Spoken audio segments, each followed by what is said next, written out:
Welcome back to Virtual School Assembly. Today we have two guests, Miranda Ming and Rhonda Key. Now they're both from Jennings, Missouri, right?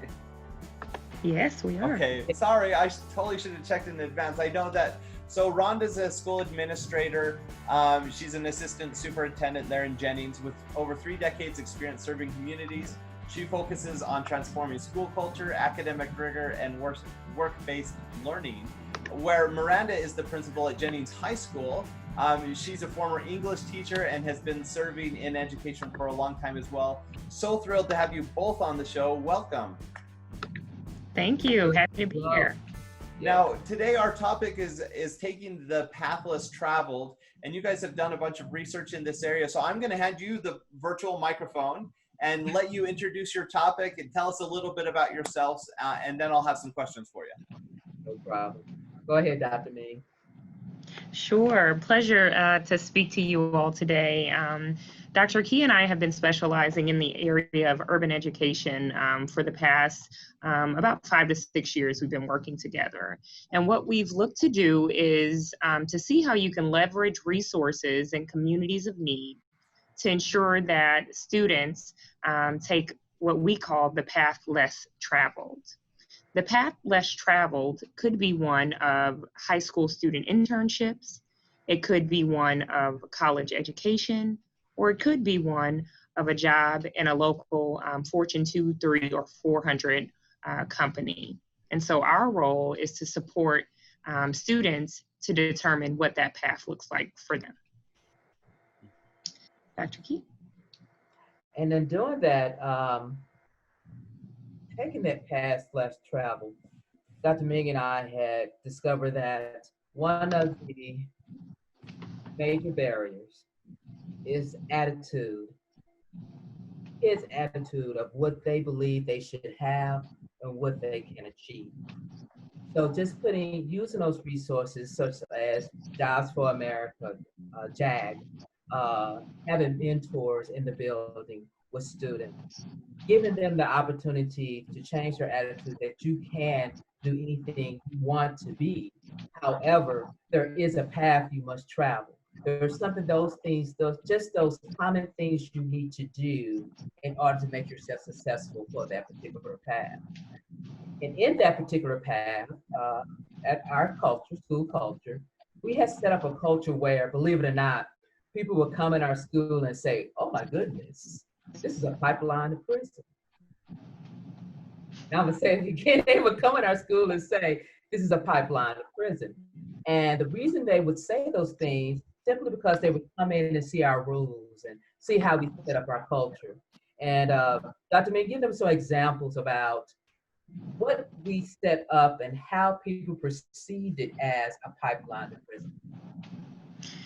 Sure. Sometimes people and students in general maybe don't understand the limitations they put up on themselves. When you're going to a nice restaurant, do you stand up and run around? Do you go and sample food off all of the patrons' plates? Do you go run back to the kitchen and say, what's cooking back here, chef? Or do you sit with your family and friends and enjoy dialogue? Simply changing the mindset of a high school cafeteria can shift how a student sees themselves. And so the first rule that we implemented was all students will remain seated in the cafeteria during breakfast and lunch. And rather than being a pipeline to prison, it's a pipeline to a path less traveled. That pipeline shows students that not only can you go and sit in the cafeteria, but you can go sit in a 4-star, 5-star restaurant and enjoy a 3 or 4 course meal with your family. But if you're from a community where maybe that is few and far between, maybe you haven't even thought that that was a possibility for you. But by the culture that we've set up at Jennings, the students begin to shift and think differently. And as a result, they see themselves and their opportunities after high school differently. Right. Now, can I ask a little bit about that? I think a lot of kids and frankly, a lot of adults, when they see rules, they see it as being restrictive. I can't do this, I can't do that. But that's not always the case. And especially in schools, often rules enable you to do more because having routine, having structure frees you up to do things. As you mentioned, you know, if you can sit in a cafeteria, you're more likely to be able to sit in a 4-star restaurant, right? That's So right. can you talk a little bit about that? What is the place of rules in your school, and how is that helping students to have more opportunity later on in their lives? Well, what you do is by establishing rules, or as we call them, norms, it frees up you to open your building for invitations to other people. So we began to do that. We began to invite business leaders into our building. We began to invite university professors into our building. And for the first time, corporate leaders are seeing high school students as potential internees.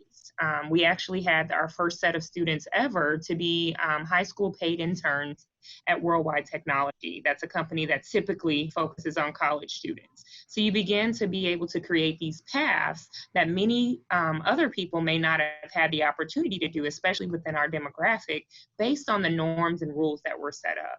It really changes the culture of a school, and then the students begin to buy in.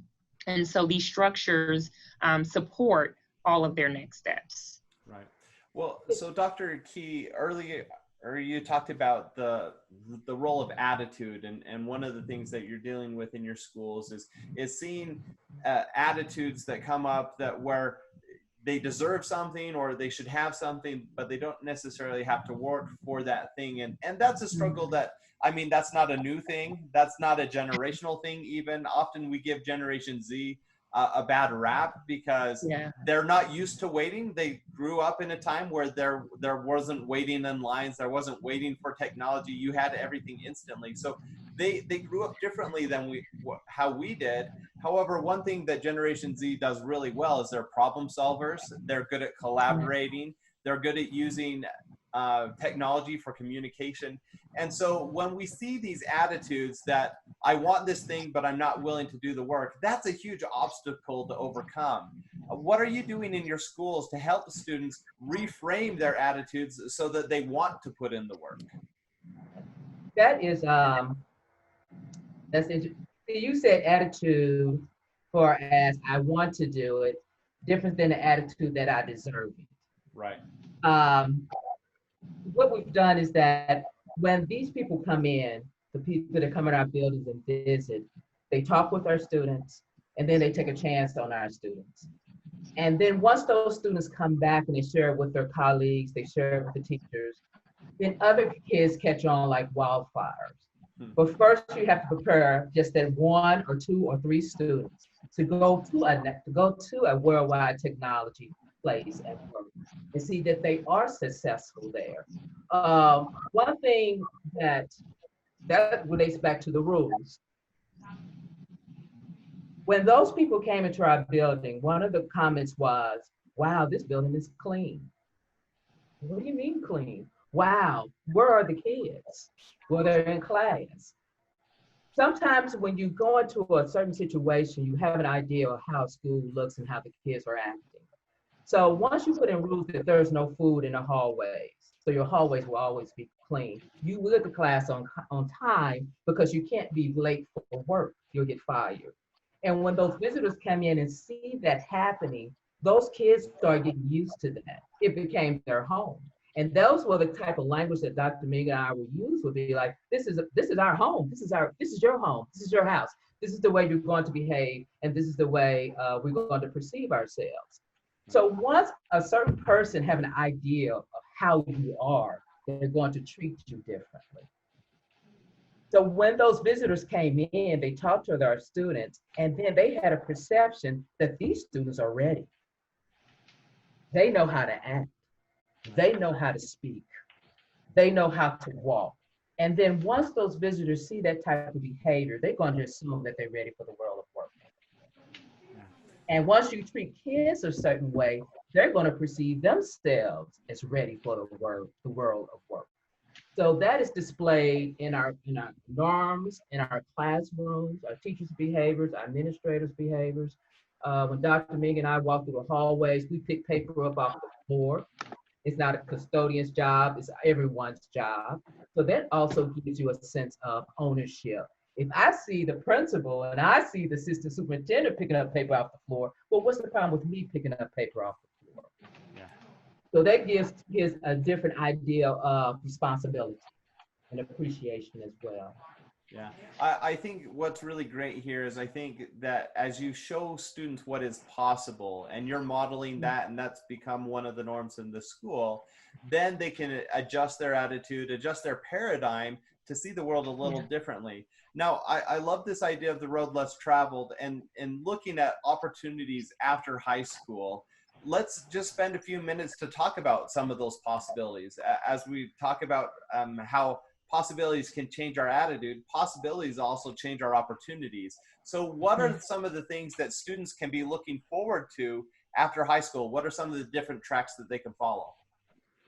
Sure, with Generation Z, they're thinking a little bit differently than millennials. Student loan debt is real, and we often hear students talk about maybe not going to college directly after high school.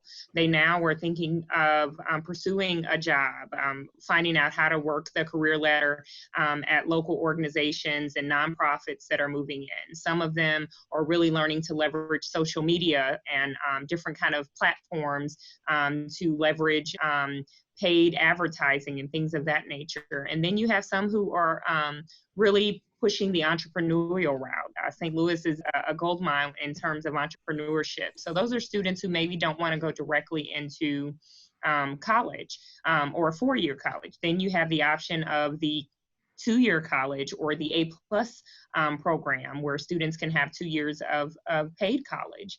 And then, of course, you always have that traditional four-year university. But even picking the right university is something that we spend time discussing with students, how you pick what's right for you. And then lastly, the whole internship piece. So if you want to learn a trade or a skill, there are organizations that will pay you to learn IT skills and STEM skills and things of that nature, and then place you in a job after completing that certificate. So there's so many possibilities for Generation Z based on the skills that they're getting in today's virtual world. Yeah.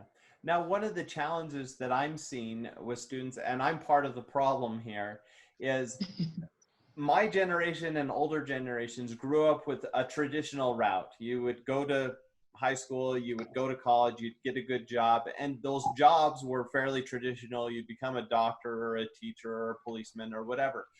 We don't live in that world anymore.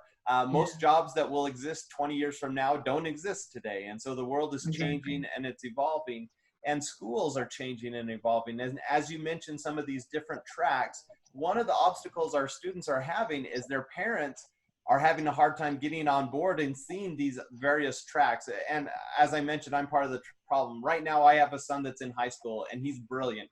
And he's considering MIT and some of the Ivy League schools and things like that. But he's also considering not going to college at all. And that's a really hard thing for me. I went to college for 13 years, got a bunch of degrees. It was an important part of who I am, and it's an educator and a lifelong learner.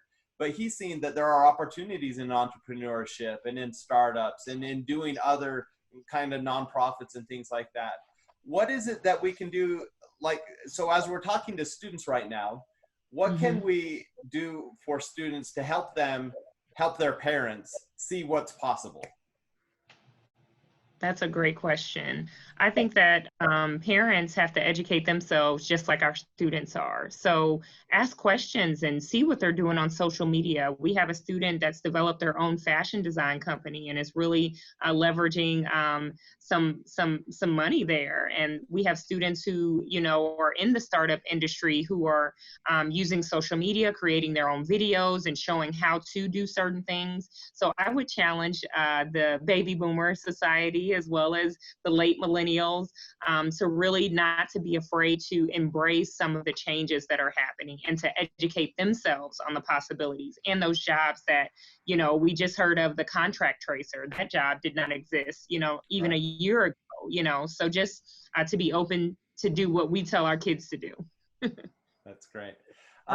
So in thinking about possibilities, then moving forward for our students, what can they be doing now to best prepare for an uncertain future?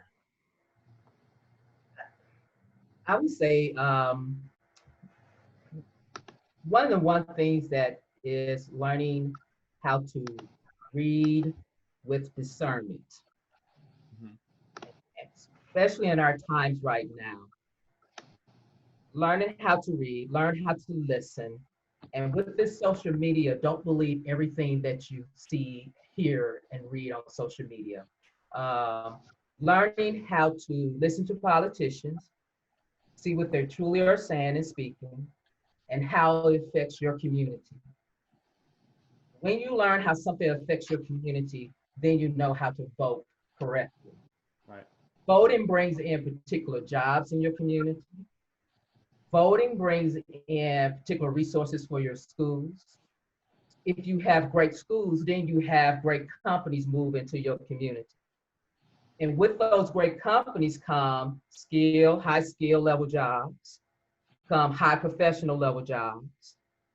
And then when those type of businesses move into your community, then it opens up the world of work for you and your family. Right. So what I find with these young people being out in the protests is I see more young people out there walking, making that statement and making a stand. Now, what I would need to do is take that and put it in the voting and vote for what you want in your community. Right. And I think what you're saying here doesn't apply just for voting, but as we're discerning readers, can you imagine a world where people can filter what they're reading on Facebook and social media? Yeah. I mean, this isn't just a problem for kids. This is a problem for our society at large, that we're not very good at that as a culture, that if we could read and discern, we wouldn't have half the problems that we're facing right now with inequality in our country and not understanding other cultures, having big divides politically in our country. A lot of those would go away if we took the effort to read and to understand. I think that would go a long way. I'd like to your question about your son going to college instead of going to work. Now I'm caught between the millennials and the baby boomers, and I grew up whereas college was it all to be in, go to college. Right. I wish now I would have went to trade school as well. Hmm. I wish I knew how to do plumbing. I wish I knew some AC and refrigeration work. Do you know how much those people make an hour? Yeah. Our kids and parents need to learn that college is great, but also we need to also let our parents know how much kids can make not going to college, how much money can be saved not going to college. Do you want your kid to go to college and be $30,000 in debt, and then they go and be a teacher, but you only making $40,000 a year? Right.